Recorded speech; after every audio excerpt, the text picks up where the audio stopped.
Барлық каналда сәлеметсіздер ме достар, сіздермен мен Абдуллах болып келеді. Яғни біздің келесі видеомыз, екінші видеомызға келіп жетсеңіздер, осы видеода біз 5 есептен шартты оператор бар есептерді шығаратын боламыз. If, switch деген сияқты есептер.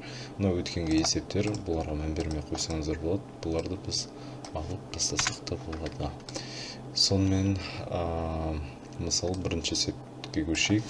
Бірінші есептен бізге берілгенде апталарды жазып шығу керек, яғни астынан бізден біз аптаның ішінен какой-то бір цифрды таңдаймыз. Мысалы апта 7 күн бар емес пе? Сол 7 цифр, бірден бастап 7 цифр аралығында бір цифрды таңдап, сол кезде сол аптаның екінші күнінің атын жазып беруі тиіс. Мысалы понедельник, ол бірінші күн, яғни біз бір десек понедельник деу керек. 3 деген цифрден таңдасақ среда деу керек. Ал 7-тен асатын бір цифрлар берсек, онда ошибка деген сияқты жазып беруі тиіс. Яғни біріншісіне көшейік.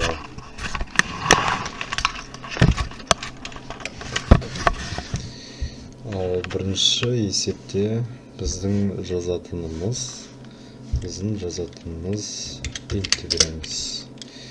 int береміз. Float дегенді бермей қойсақ та болады, потому что біз есеп шығарып жатқан жоқпыз. Float өткенгі видеода мен айтып кеткендегідей ол тек қана нақты сандарды шығарып беретін зат болып келеді. Зат емес, но шығарады кәдімгі. Сондай кейс жазамыз, әрқайсына бөліп жазып шығуымыз керекпіз, чтобы шартты операторымыз дұрыс анықталу үшін. Яғни бірінші күні не болады? Понедельник болады. Апта бойынша понедельник. Қысқаша жаза салайық. Біз бұны копировать етіп қайтадан вставить ете берсек болады. 2 деп бете берейік. Үшіншісі, төртіншісі, бесіншісі, алтыншысы, жетіншісі. 1, 2, 3. Ладно, былай санайық. 4, 5, 6, 7.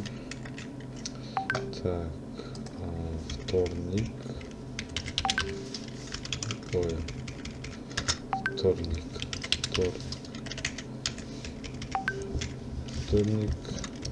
среда, четверг,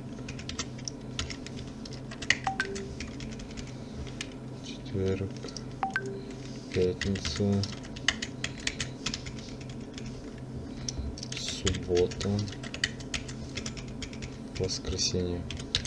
Мен бұлай басында не тұрса оны жаза салдым, кішкене дұрыстап қарап жүрейік. Понедельник, вторник, среда, четверг, пятница, суббота, воскресенье. Тек мына жерде бірден жетіспейді, бізге break жетіспейді. Break, яғни шығарып беру, сындыру деген мағынаны білдіреді. Бұлай негізінен біз кейс жазып отырсақ, әрдайым breakті қолданып отыруымыз керек, чтобы шығу үшін. Мына жерде не болады? Break.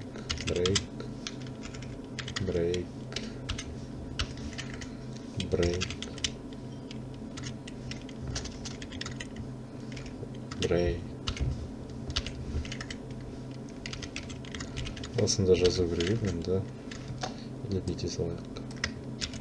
Копировать етеміз, ставить етеміз, болды. Енді бізге немесе деген сияқты айту керек. Соңғы воскресеньеға, осының ар жағына не жазамыз? Так, жақшыдан кейін жазбаймыз. Так, біз не береміз қазір? Қазір біз оған дефолт береміз керекпіз, чтобы ол табалу үшін. Яғни мысалы бұдан басқа цифрларды беретін болсақ, ол өзі не дейді? ол бізге не деп айтады? ошибка деу керек немесе error деп қояйық. Error ондай апта жоқ деген сияқты қылдыртып жазатын боламыз. Ал енді қосайық switch. Так, бір понедельник. Мысалы не берейік? Ойлап қараңыздар. Мысалы қасиетті жұма күнін алайық. 5-ші күн. Пятница. Вот. Мысалы енді менің жақсы көретін цифрды алайын. 99. Error. Енді ондай енді аптада жоқ. Былай. Енді бұл мен жақсы көретін цифрлардың бірі. Былай негізінен аптада 99 болмайды. Сондықтан мен осындай команда бергеннен кейін қараттар жоқ деді. Ол C++ мыналарға қарап шықты да, онда цифрды таппады. Ол 7-ге шейін көрді да, и осын жазды. Вот. Ал енді келесі есемізге көшейік. Келесі есемізде біздің айтуымыз бойынша бұл жерде айтып тұрғаны біздің x-іміз 0-ден үлкен болатын болса, y-іміз 1-ге тең болу керек. Егер x-іміз 0-ге тең болатын болса, y-іміз 0-ге тең болу керек. Ал егер x-іміз 0-ден кіші болатын болса, y-іміз минус 1-ге тең болуы тиіс. Біз осы шартты операторларды қойып түсуіміз керекпіз. Бұл жерде біз нені қолданамыз? If-ті қолданамыз.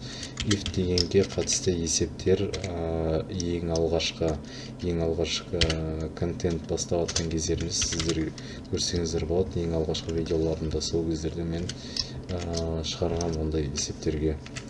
Бірақ дәл осындай емес, кішкене бұдан күрделірек есептерін шығардым. Егер сіздер C++-ты бұлай түсіне алмай жатсаңыздар, бұның алдыңғы видеосы бар. 5 есепті бір видеода шығарып тастағам. Содан көріп үйренсеңіздер болады. Ал y-ті жазамыз. Арғыта if-ті белгілейміз. X кіші 0-ден.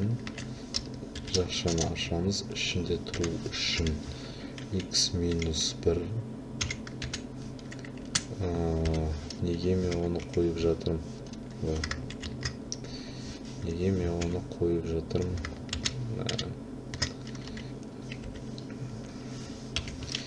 Қазір сіздерге түсіндірем, яғни y-іміз 1-ге тең болады. Бізге y-тің жауабын айтып береді. И біз арғытай жазамыз шартты операторымыз. Яғни x-тен тең 0-ге. Ол манағы мынау. Біз неге бір ғана тең жазбаймыз? Себебі мысалы бір теңдеулер болады ғой. И бір қосылған x тең болады. Мысалы теңдеуін толып береді ғой, мысалы бүйтіп. 2 қосылған осылай, сол сияқты ол осылай сияқты ойланып қалуы мүмкін да, теңдеу деп ойлап қалуы мүмкін. Ол тең болу керек осыған, тең. Сондықтан ол ондайға дұрыс қарай алмай қалады да, ол басқаша шығарып кетуі мүмкін. Егер дұрыс түсіндіре алмай жатсам, сіздерге осылай түсіндірдім. Былай негізінен тең дегенде if-тің ішінен тек қана осылай жазамыз. If-тің ішінен осылай жазамыз, осылай ойлану үшін. Ал енді if-ті жаздық, y-ті жазамыз. Y-іміз 0. Бұлай тек қана if-тің ішінен кездесек болады ондайларда. Бұлай басқа есептерде ондай не емес. Cout тең cout кіші y-тен болды. Шатаспасам, тек мына жерден әдемі жақшаны ұмытып кеттік ау. И мына жерден жақша жабу керек. Біз осы жақшаларды ұмытпауымыз тиіс. Ол осыларға да қарайды. Мән беріп қарайды. Ол енді біз сәйкесінше жазамыз. Мысалы, мынаны жазайық. X-іміз 0-ден үлкен болатын болса, онда ол 1 деу керек. 5. Ол 1 деу керек. Мысалы, 2-ні жазамыз, ол 1 деу керек. 0-ден кіші сандар олар қандайлары? Әлбетте олар минус сандар. Градус арқылы ойласақ та болады. Яғни минус 1 деп алайық. Ол бізге минус 1 деп шығарып береді. Например, біз минус 12 деп алайық. Жоқ санды белгілейміз. Минус 1 деп. Ал енді мынаған қарайық. егер 1-ге тең болатын болса, онда бізге 0 деп беру керек. Мына жерде бір ақау болып тұр. Бұлай негізен ой, 1 деп па, шатасып кетіппін. Олай емес, мен жаңа қателесіп кетіппін, 1-ге тең де емес. Біздің мынаған қарап мынаған қойғым келген. Яғни біздің x-іміз 0-ге тең болатын болса, y-іміз бізге 0 деп шығарып беру керек. Яғни ол мыналарға қарап мен қойып беріппін. Ол мынау мен мына екеуін дұрыс айыра алмай қалып, дұрыс қате жазып жіберген ғой. 2 жауапты қоя салған. 1 және 0 деп. То есть, мысалы мен жаңа 0 бердім, ол маған 0 деп керек болды. Неге 10 деп жаңа айтты, ол негізден 10 емес, ол 1 және 0 дегенді білдіреді. Себебі 1 деген жаңаға мен берген 1 ол 0-ден үлкен деп, ол мынаны жауап берген жаңа. Сосын барып және ол мынаған жауабы ұқсас болды, 1-1-ге тең деп. Сосын 1-ді белгіледі. Сосын ол 0-ді белгіледі, сондықтан солай жауап кетті. Келесі есебімізге көшейік. Келесі есебімізде не тұр? Келесі есебімізде санның жұптақтығын айтуымыз керек. Ол ондай қатты қиын емес, ол жеңіл есептердің бірі. Негізінен осы есептен бастап шығаруым керек болған. Ол жерде енді кішкене басқашалау шығарамыз. Қалдық дегенді өтетін боламыз осы жерден. Қалдық.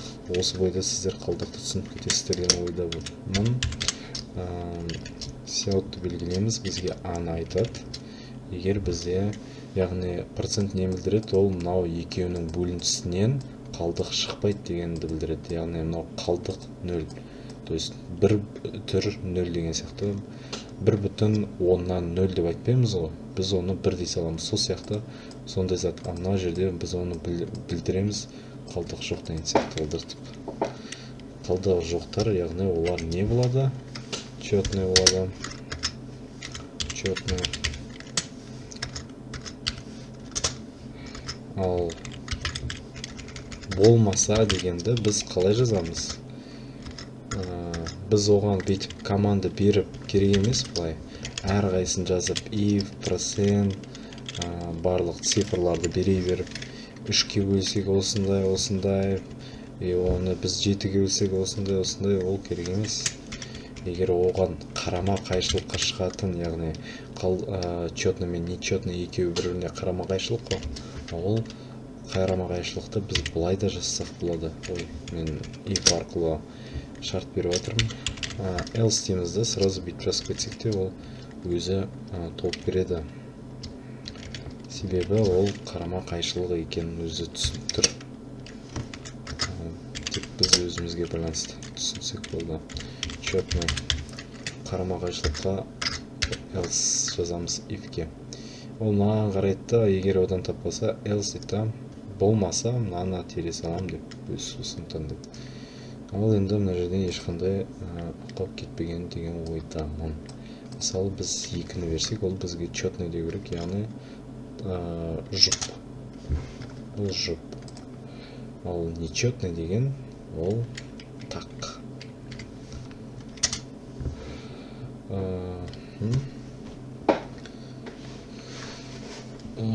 Так, міне 3-ті береміз. Құдайдың жақсы көретін цифрлары осы так цифрлар болып келеді, 2-ге бөлінбейтін цифрлар деп естуім бойынша айтып жатырмын. Осылар. Ал енді келесі есемізге көшейік. Келесі есемізде бізге жылды белгілеп тұр. То есть біз жылды жаңағы қалдық сияқты a процент 0 тең 0 деген сияқты қылдық айтамыз керек біз ғой. Яғни осы сияқты біз айтамыз қазір. Тек кішкене басқашалау болады. Так, ал біз бетейік. Int дейміз, ал былай жазамыз. Бізге жыл екенін қалай айтсам болады. Комментарияға қарап, өздеріңіз түсінсеңіздер болады, осы жыл екен білдіріп айтатын зат. Так, мен шартын бере берейін сіздерге. Мынаған қарап өздеріңіз де түсінесіздер. Жаңа ғана процентті түсіндіріп кеттім. Яғни біз 4-ке бөледі да, цифр 0 бар емес па? Соны бөледі да, и ол бізге высокосный дегенді айту керек. Мына жерге бізге аны айтады. Сосын ол бізге оның сызықша беріп қойықшы, высокосный.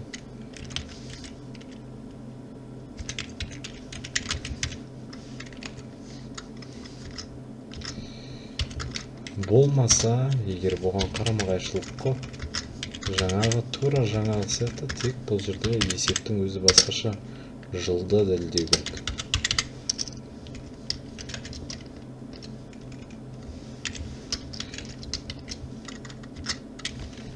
Мынаны жазайықшы.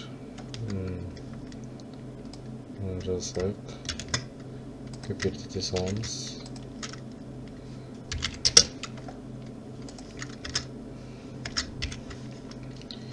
И мына жерден нені ұмытып кеттім.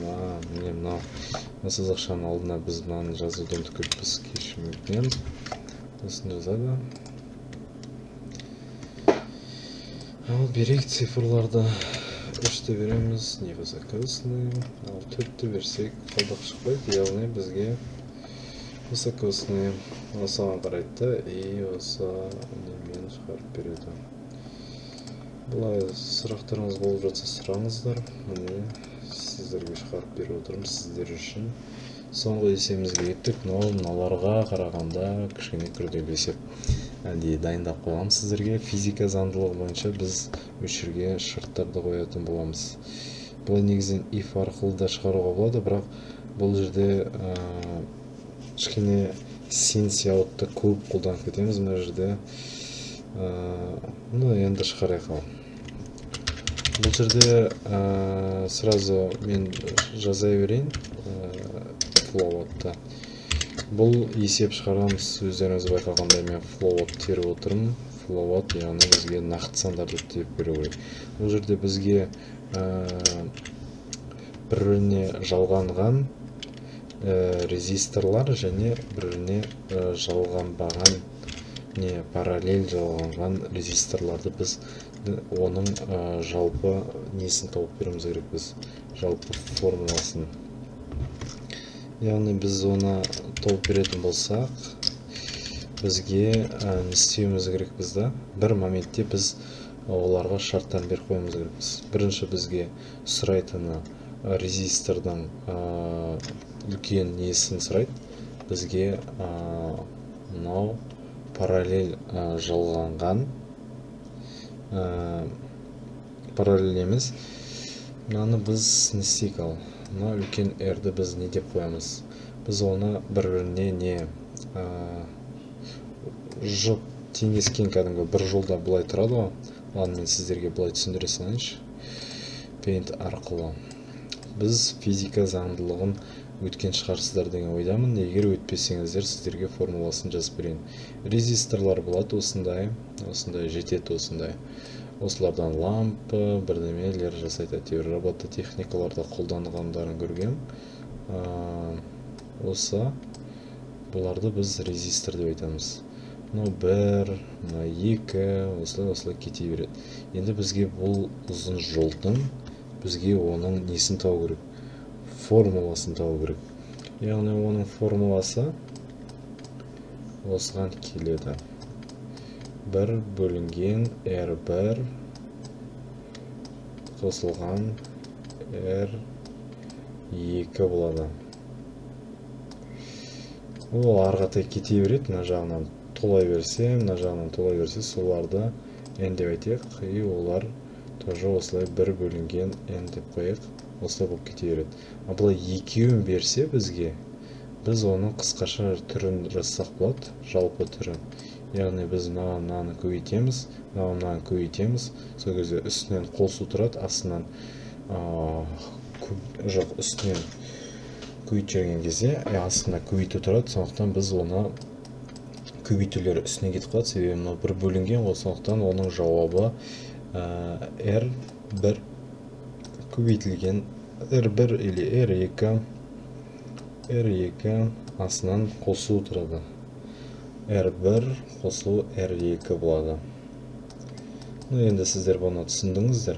Ал егер параллель десе, 2 болып кеткен шығар. И в общем біреу 2, біреу осындай. Ал егер параллель деген ол осындай түрі болады. Осылай толып кете береді. Осылай мына жағында толып кете береді. Мына жағынан осылай толып кете береді. Кете береді негізінен. Біз бұны 4 деп алайық. Негізінен мына жерде 2 болатын болса, олай негізінен қосып жүреді мына жақтарын. Мен суретті кішкене күрделі қылдырып жазып жүрдім, кешірім өтінемін. Негізінен бұлай осылай болатын болса, мына жағынан жаңаға қосып жүреді мыналарды. Мына жағынан осылай толып кетсе, физика заңдылығымен осы формуламен істеп жүреді. Мына жағын қосып жүреді, мына жағын да қосып жүреді.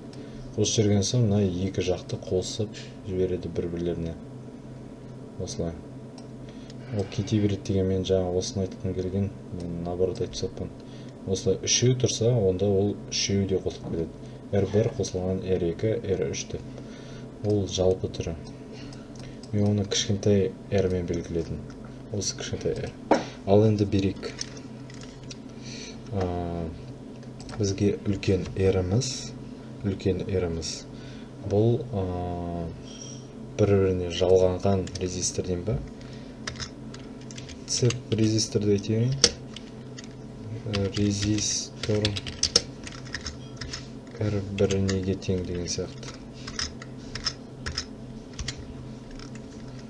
R1-ді таңда деп айтамыз.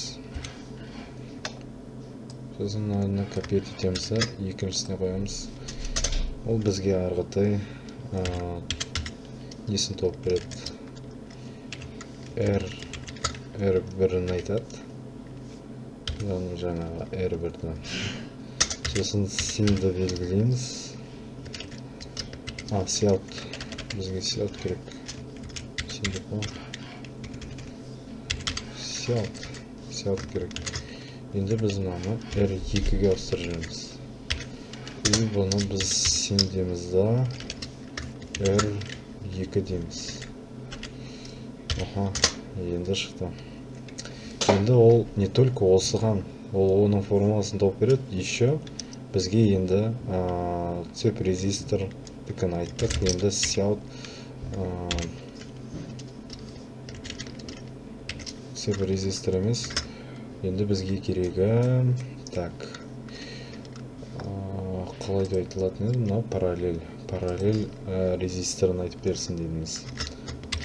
Параллельно резистор. Бұның өлшем бірлігі Ом. Өздерің білесіздер, егер физика оқысаңыздар. R1. Егер сұрақ қойып жатсаңыздар, қазір біз қолданатындарымыз R1 мен R2-ні қолданамыз. R1, R2. Мұналарды онша қатты қолданбаймыз қазір мына син дегендерге. Потому что біз оларды сұрамаймыз, бұлар жалпысы да, оны өзі соңында өзі тауып береді. Сондықтан біз синді оны қоймаймыз. Ал тек оны сиалтқа қолданамыз. Соңында көресіздер. Формуладан кейін қоямыз. Енді не береміз? Біз мынаны копировать етіп алайық. Сосын копировать етіп алайық. Сосын біз оны тең болады дейміз. Син дейміз.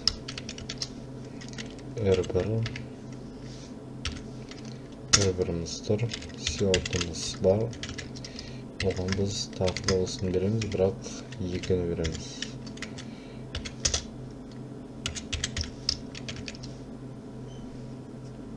Бұл R2 деп кетеміз. Бұл R2-ні сұрайды. Арғыта уже біз формуласын жазамыз. Сосын мынау кішкентай R2.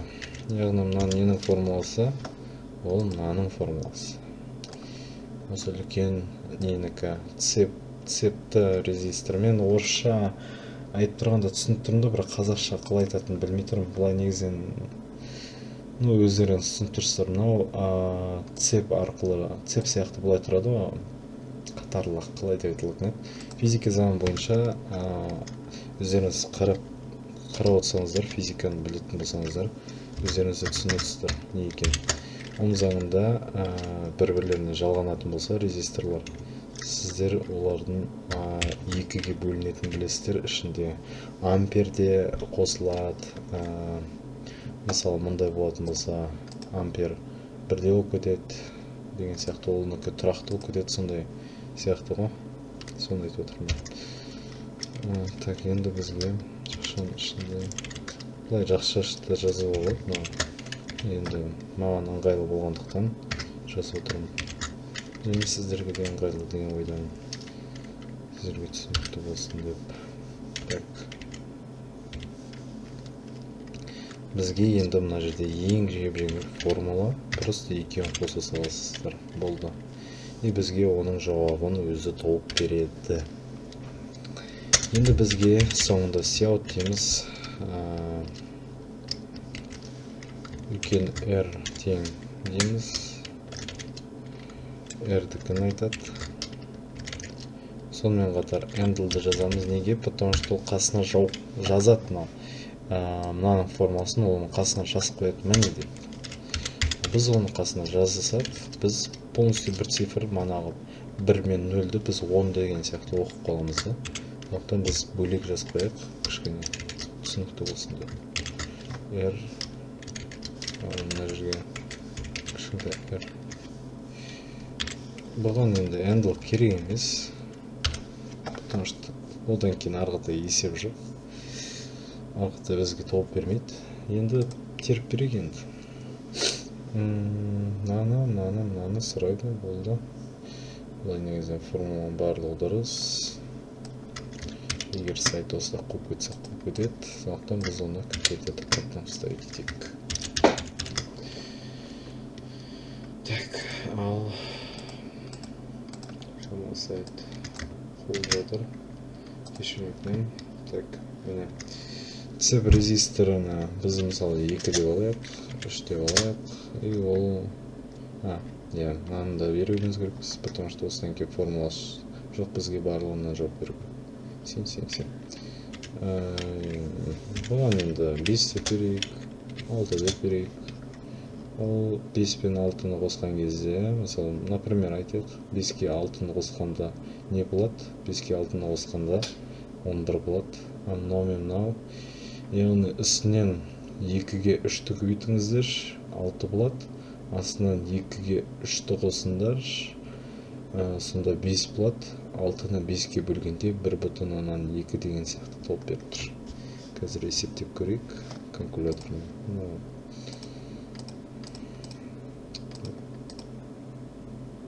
Қазір үстінен көбейтеміз, 2 жерде 3 6, бөлеміз 5-ке. Міне, жаңа набор кешіріңіздер. Міне, осылай толып берді бізге. Мынаны енді қоспай-ақ қойын, білетін шығарсыздар. Білмейтіндеріңіз болмайды шығар деген ойдамын. На всякий случай, міне. Ал осымен видео аяқтайтын боламыз. Сіздермен болған мен, Дәулетбай Абдуллах. Видеоны лайктарыңызды басып кетіңіздер. Арнаға да тіркелгілеріңіз келсе тіркелей беріңіздер. Қарсы емеспін. Сонымен видеоны аяқтаймыз. Қош жол саламатта болайық. Видеоларымды қарағандарыңызға көп алғысымды айтамын. Қош сол саламатта болайық. Сау болыңыздар.